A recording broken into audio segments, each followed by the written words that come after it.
Lateral entry के जरिए केंद्र सरकार में महत्वपूर्ण पदों पर होने वाली भर्तियों पर फिलहाल रोक लगा दी गई है। मामले पर सरकार का रुख स्पष्ट करते हुए केंद्रीय मंत्री अश्विनी वैष्णव ने कहा कि सरकार ने सभी जगह रिजर्वेशन के प्रिंसिपल को लागू किया है और प्रधानमंत्री नरेंद्र मोदी ने इस निर्णय के माध्यम से भी बाबा साहब के संविधान और सामाजिक न्याय के प्रति प्रतिबद्धता को दर्शाया है।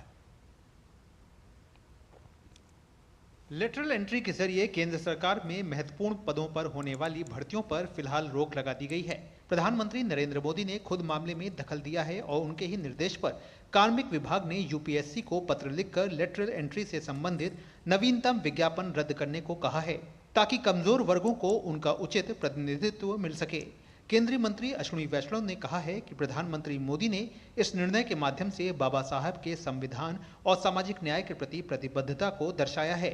उन्होंने ये भी कहा कि यूपीए सरकार के दौरान आरक्षण के सिद्धांत का कोई ख्याल नहीं रखा जाता था। माननीय प्रधानमंत्री श्री नरेंद्र मोदी जी ने बाबा साहेब अम्बेडकर के संविधान के प्रति प्रतिबद्धता को एक बार फिर बहुत ही महत्वपूर्ण निर्णय के साथ बताया है, दिखाया है।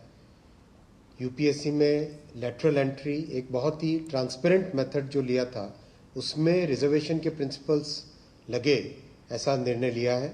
हमें यह भी ध्यान रखना चाहिए 2014 से पहले किस तरह से यूपीए की सरकार कांग्रेस के जो निर्णय होते थे उनमें रिजर्वेशन के प्रिंसिपल्स का कोई ध्यान नहीं रखा जाता था।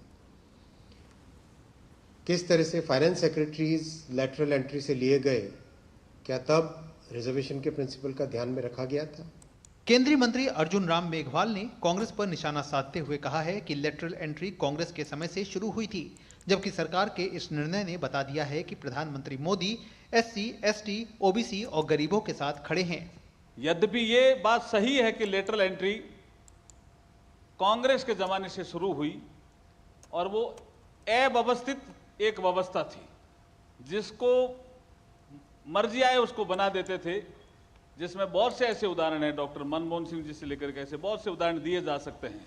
लेकिन रिजर्वेशन के बिंदु पे प्रधानमंत्री जी हमेशा गरीबों के साथ खड़े मिलते हैं। इस प्रकरण में भी जो weaker section of the society है, एससी, एसटी, ओबीसी के साथ प्रधानमंत्री जी खड़े नजर आ रहे हैं। मुझे खुशी है और ये मेरे विश्वास को पुनः बल देता है कि मेरे प्रधानमंत्री आदरणीय नरेंद्र मोदी जी ने समाज के एक बड़े वर्ग, अनुसूचित जाति, जनजाति, पिछड़ा वर्ग से आने वाले लोगों की चिंताओं को समझा और आज एक आदेश के तहत ये जो विज्ञापन निकला था इसको रद्द किया जाता है।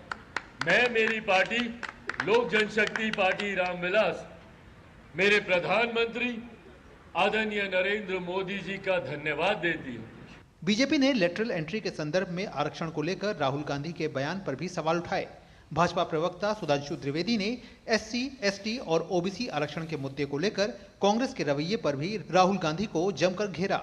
राहुल गांधी से सवाल पूछना चाहता हूं कि 1987 में आपकी पार्टी नहीं, आपके पिताजी की सरकार थी, बताइए कितने एससी, एसटी, ओबीसी थे उस समय आए थे?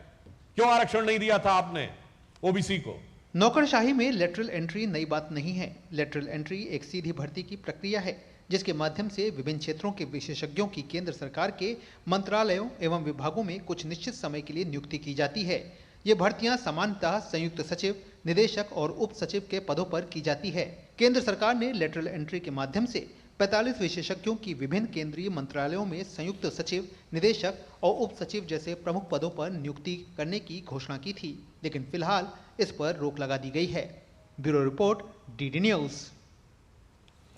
भारतीय अंतरिक्ष अनुसंधान संगठन के अध्यक्ष डॉक्टर एस सोमनाथ से डीडी न्यूज से खास बातचीत में